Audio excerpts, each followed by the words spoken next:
Exalted is he who took his servant by night from al-Masjid al-Haram to al-Masjid al-Aqsa, whose surroundings we have blessed, to show him of our signs. Indeed, he is the hearing, the seeing.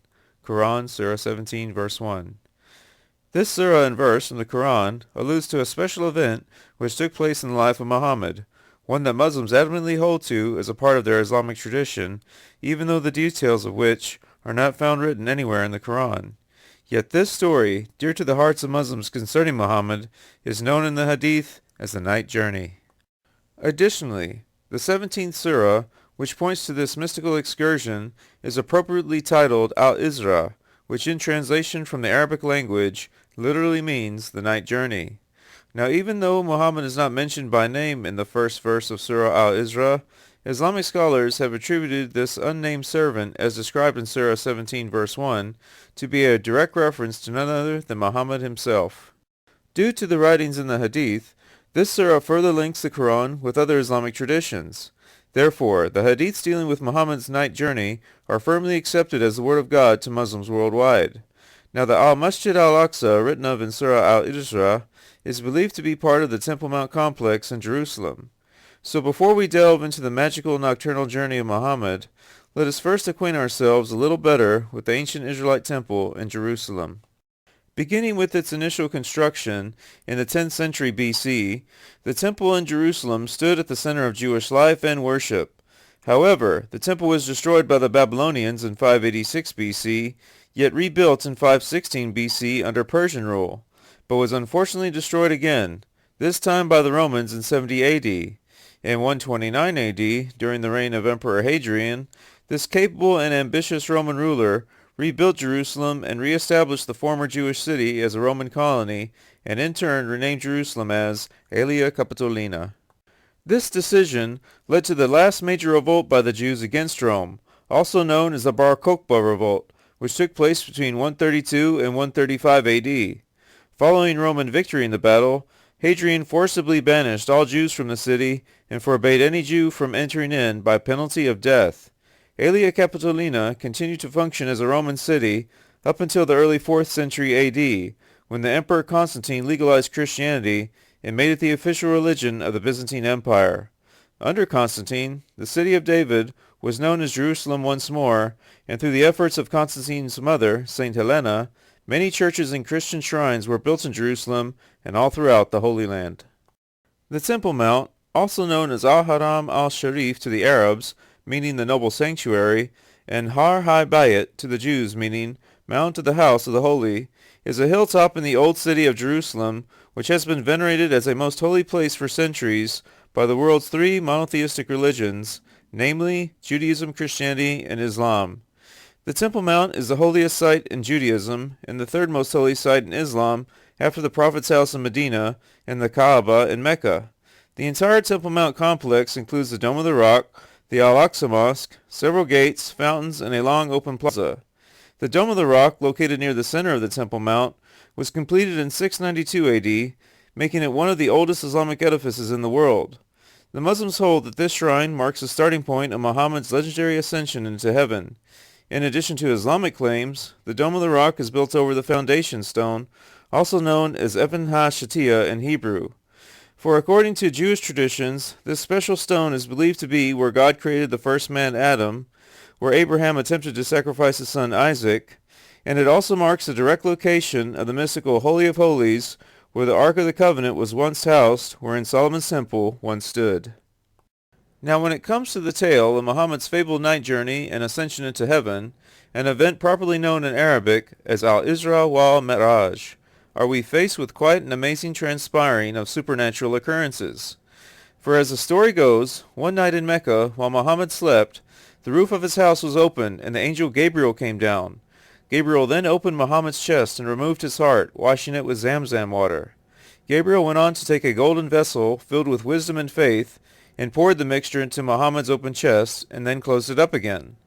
After taking Muhammad to the Kaaba, Gabriel and Muhammad are met by a mysterious creature called Buraq, a white beast, smaller than a mule, but larger than a donkey, with wings on either side of its body.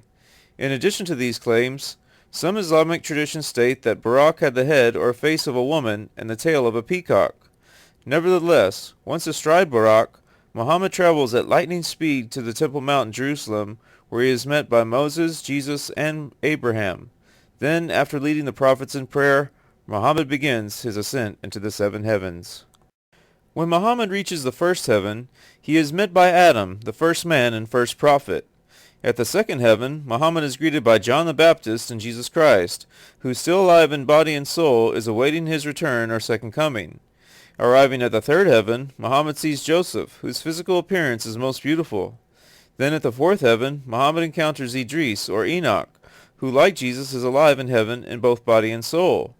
Though Enoch was the first among men to learn writing, he acknowledges Muhammad as his equal, even though Muhammad was illiterate. Once arriving at the fifth heaven, Muhammad meets Aaron, the brother of Moses. Once he ascends to the sixth heaven, Muhammad meets Moses, who is crying because he knows Muhammad will go on to inherit more followers in his ummah than all of Moses' followers who make up the nation of Israel. Then at the seventh heaven, Muhammad sees Abraham, the father of both Jews and Arabs, who looks almost identical in appearance to Muhammad. Once in paradise, Muhammad sees that the soil of heaven is made of musk, and that the tents or the abodes of heaven are made from pearls. Going beyond the seventh heaven, Muhammad comes to the lote tree, which is surrounded by beautiful golden butterflies, and whose roots begin in the sixth heaven, with their branches extending unto the seventh heaven. In addition to witnessing the blessings of heaven, Muhammad also sees the horrors of hell, along with the evil Dajjal, or Antichrist, who is blind in his right eye.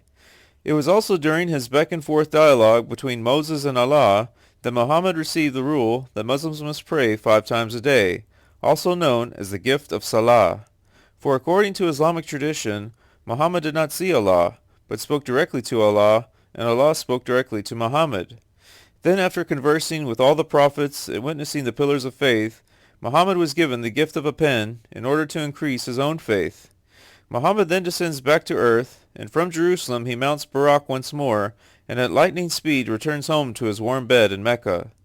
This fantastic story, dear to the hearts of Muslims, known as al-Isra wal-Miraj, the night journey and ascension, is held by Muslims as a miracle second only in rank to the revelation of the Qur'an itself. However, from an Orthodox Christian perspective, there are many doubtful events which make up this mystical Muslim story.